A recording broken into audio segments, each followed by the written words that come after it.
Hey, what's up everyone? Welcome back. We are here with another teaching tolerance anchor standard and domain. Today I'm in my classroom. Don't have a lot of time, so let's get it going. We are on number 13. If you haven't already gone back to take a look at some of the videos that have unpacked some of these domains within these anchor standards for teachingtolerance.org, I advise you going back.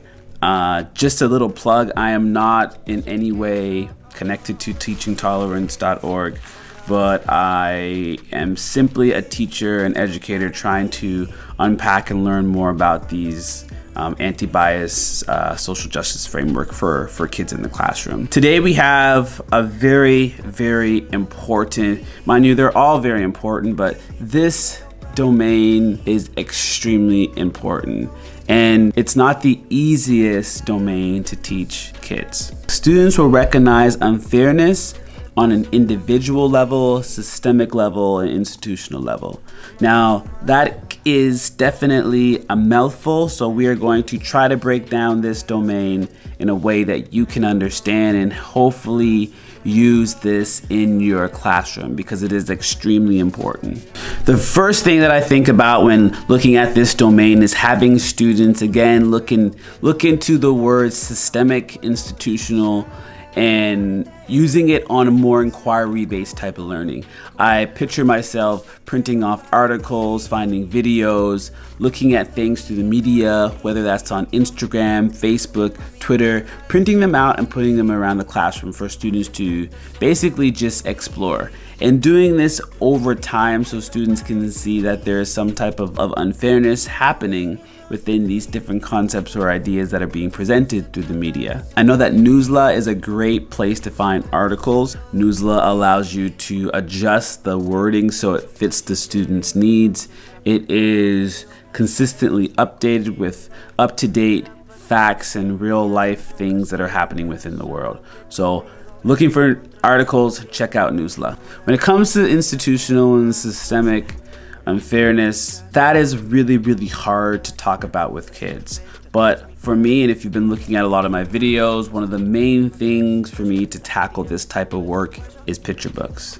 Picture books can be so powerful, and they can also cover a wide range of issues that you want to talk about with your kids. Biases, injustice, having windows, mirrors, shared stories of people who have faced injustice, and having students have dialogue around these people can definitely help students start the conversation. I talked about another idea at the beginning of this video, using the media. The media is something that we are often scared of, but it is such a great tool to show students what's happening in the world and bring it into the classroom in a way of curiosity and thinking. Don't necessarily just grab all of the negative things from the media. Grab things that are good so students are seeing that there are different levels.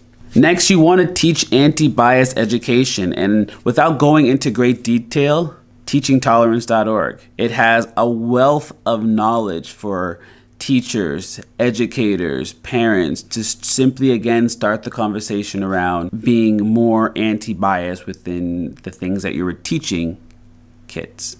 Next, I would suggest simply just having meaningful examples that connect to kids. To truly have students understand an unfairness around individuals, around systems, around institutions, this work needs to happen regularly. You can't just do something when something's popular in the media or something popular happens in your classroom.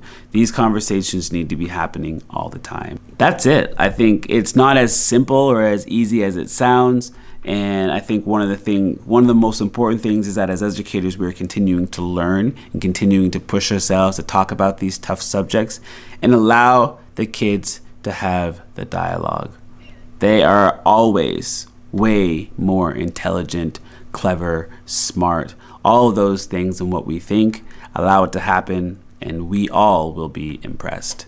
Until next time, I'll see you next week with number 14 of the Teaching Tolerance Anti-Bias Framework Anchor Standards and Domains. If you haven't had a chance to check them out, there is a link below. Thank you. Until next time, I'm out. Peace.